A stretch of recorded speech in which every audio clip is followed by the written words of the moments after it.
తాడిపత్రిలో మా కార్యకర్తను చంపేశారు. చంద్రబాబు నాయుడు గారు ఓర్పు సహనంతో మమ్మల్ని ఉండమన్నారు కనుక ఓర్పు సహనంతో ఉన్నాం. లా అండ్ ఆర్డర్ మెయింటైన్ చేయమన్నారు కనుక మేము ఎక్కడ ఇష్యూ చేయట్లా.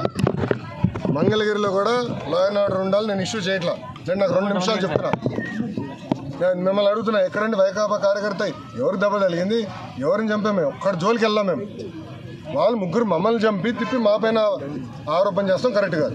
రుషికొండ ప్యాలెస్ బహిర్గతమైంది ఏంటి సార్? 500 కోట్లు ఇంకా మీరు మొత్తం చూడలేదు, ఇంకా చాలా ఉందండి. ఇంకా ముఖ్యమంత్రి గారు దానిపైన నివేదిక అడిగారు. ఎంత ఖర్చు అయింది, దేనికి ఖర్చు పెట్టారు, మొత్తం డీటెయిల్స్ అడిగారు. ఇంకా రావాల్సిన అవసరం ఉంది. ఇదే కాదు, ఇలా చాలా కట్టినట్టున్నారు. అన్ని వివరాలు వచ్చిన తర్వాత ప్రజల ముందర పెడతాం. వాళ్ళ ఇంట్లో కూడా ఫర్నిచర్ 46 కోట్లు ఉందంట. మరి కోడెల శివప్రసాద్ గారు అదే కేసులో ఆత్మహత్య చేసుకున్నారు. అదంతా అధికారులు వాళ్ళ ప్రాసెస్ వాళ్ళు ఫాలో చేసుకుంటారు. Thank you sir. గంజాయి కేసులు గతంలో ఎక్కడికక్కడ ఆపేశారు, అంటే దొరికినట్టు పట్టుకున్నారు కానీ లోపలికి వెళ్ళారు. అసలు నేను గంజాయి విషయంలో కఠినంగా వ్యవహరించమని మంగళగిరి నియోజకవర్గంలో ఉన్న పోలీస్ సిబ్బందికి నేను ఆదేశాలు జారీ చేశాను. మొదటి 100 రోజుల్లో గంజాయి ఫుల్ స్టాప్ పెట్టాలని నేను చెప్పాను. ప్రత్యేకంగా నేను డీజీ గారిని కలిసి హోంమంత్రి గారిని కూడా కలిసి నిన్న రాత్రి కూడా హోంమంత్రి అనిత గారితో కూడా మాట్లాడటం జరిగింది. పాదయాత్రలో గంజాయి వల్ల కుటుంబాలు ఎలా నాశనం అయినాయో నేను చూశాను. మీరు కఠినంగా వ్యవహరించాలని ఆమెను కోరాను. మేడం గారు కూడా సమీక్ష పెడతాన్నారు, సభ్యుతో రివ్యూ చేస్తా అన్నారు.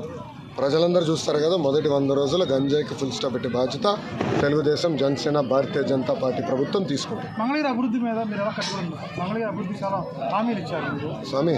10 రోజులు కూడా అవ్వలేదు స్వామి.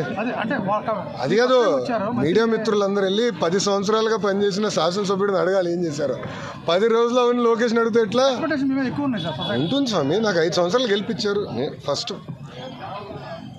భూములు దశాబ్దాలుగా ప్రజలు నివసిస్తున్న భూముల్ని రెగ్యులరైజ్ చేసి శాశ్వత భూ హక్కు కల్పించాలి. మొదటిగా నేను హామీ ఇచ్చే దానికి కట్టుబడి ఉన్నా. డ్రైనేజు, రోడ్లు ఏర్పాటు చేయాలని గతంలో నేను హామీ ఇచ్చాను, ఏర్పాటు చేస్తాము. ఇంతేకాకుండా స్వర్ణకారులకి ఇక్కడ గోల్డ్ క్లస్టర్ ఏర్పాటు చేస్తాను, హామీ కట్టుబడి ఉన్నా. దాదాపు ఒక 10 కీలకమైన హామీలు ఇచ్చిన వ్యక్తి మీ లోకేష్. తప్పనిసరిగా పద్ధతి ప్రకారం చేసుకుంటూ వెళ్తాను. ఇంకా శాసనసభ్యుడిగా ఇంకా మేము ప్రమాణ స్వీకారం చేయలేదు, అది ఈ వారం జరుగుతుంది. ఇంకా నేను రివ్యూలు చేయలేదు. ఎంటీఎంసీ కానివ్వండి, ఇతర ఎనర్జీ డిపార్ట్మెంట్ కానీ, వ్యవసాయ శాఖతో కానీ